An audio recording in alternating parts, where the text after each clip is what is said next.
Hello, it's Deborah Bishop. Excited to be back with you again doing something that I love to do, which is to introduce you to yet another member of our Conscious Nashville community. Now, I met Ian and his lovely wife, Patricia, at a business-to-business expo. And he was there with this table that he had created, and he was giving people an experience of this piece of equipment called the LifeWave table. I spent about 5 minutes on the table and noticed how it worked and what it did for me physically. And then we had a conversation, and I absolutely could not resist bringing this man and his vision, and indeed his creation, to our community. Now, before we get started with this interview, I do want to make a very important differentiation on what the LifeWave table is and what it isn't. It's important to let you know that the LifeWave table is not to be used for therapy. It is not in any way to be considered a therapeutic piece of equipment, nor is it to be considered a tool of healing. Rather, it is a unique, different, and unusual way to exercise the body. So the LifeWave table is actually a wonderful piece of exercise equipment. And if you have any mobility challenges, if you simply are not in shape, if you're somewhere in the middle, if you're just interested in finding out how to be better from a wellness standpoint, and we all know that exercise is part of that picture, right? Then you're going to want to discover what the LifeWave table is all about. And I know you're going to enjoy Ian because he is indeed very passionate about his life's purpose. So again, the LifeWave table is not a therapeutic instrument. It is a very unique, very life-changing piece of exercise equipment. So discover more by tuning in, enjoy, and I hope you'll get in touch with Ian after this interview and find out how you can get onto a LifeWave table. So Ian, thank you so much for being here and spending time with me today on behalf of Conscious Nashville. So where did it all begin, Ian? It began in a small country town in Australia called Kingaroy.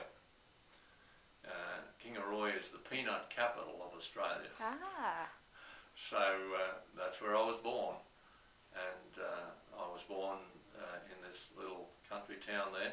My grandfather was a real pioneer.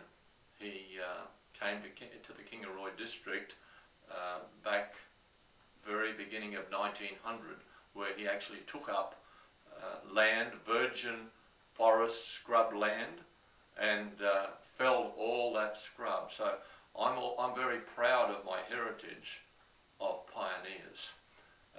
My grandfather was an amazing pioneer, my dad was a pioneer, and I see myself as a pioneer.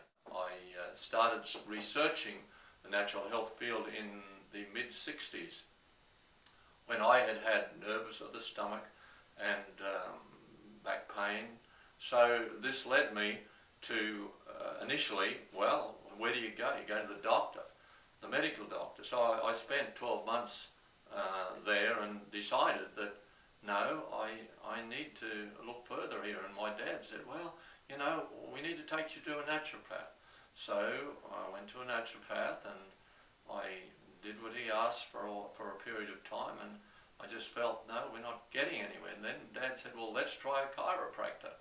Well, you know, I did that, and I went to various chiropractors, various naturopaths, seeking to find answers for my own pain and just not feeling how I should be.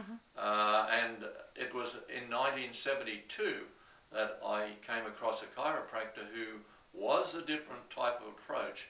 He used hand massage, a unique type of chiropractic, and herbal medicine. And I found this man to be very helpful for me.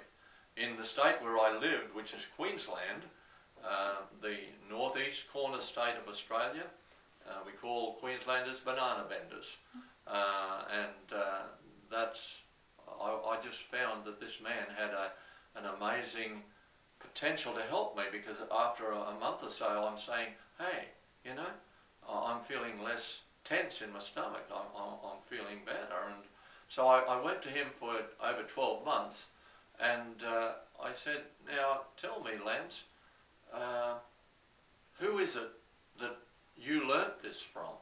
Oh, well, he said, I learnt this from a European man who learned a lot of this technique in Germany and throughout Europe. And I said, well, it's certainly helping me, and you know, what would I need to do to learn to use this technique?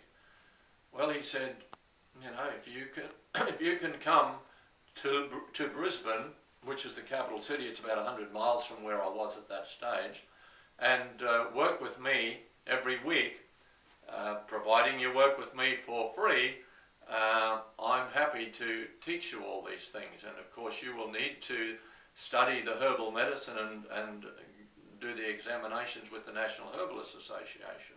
Mm-hmm. And you will need to study and learn chiropractic. So I set about doing all that with this man, and that was about 3 years of study with him, and I then started my own centre, as he had gave me the examinations and qualified me to do this work. And at that stage then, chiropractic was beginning to be licensed in Australia in a couple of the southern states where there were colleges. And it was 1979 that actually licensing for chiropractic came to Queensland. So it was very cutting edge. Yeah. At the time. Okay. Yeah. This was the beginning of my journey. And you know, once you start on a journey, you get into the real life, you start to find the bumps in the road. Sure. So you know, I found bumps in the road that I just felt I didn't have answers for. So I would go and learn different techniques that were being taught by various chiropractors, various naturopaths, various therapists of different kinds. And I studied applied kinesiology, used applied kinesiology for 12 years, was certified as an applied kinesiologist. But even then, what I found was we're going round in circles, because we start off with 20 or 30 techniques. At the end of a few years, we've got 200 or 300 techniques. How can anyone ever remember to use all these techniques at the right time for the right people? Mm-hmm. So it really was coming to me, we're chasing our tail, we're hitting bumps all over the place and really not finding answers. Well, seek and keep on asking, and you're going to be led to better answers. Well, in 1993, I came to Hawaii to a health conference, mm-hmm. and I met there a chiropractor who told me that he'd learned something different.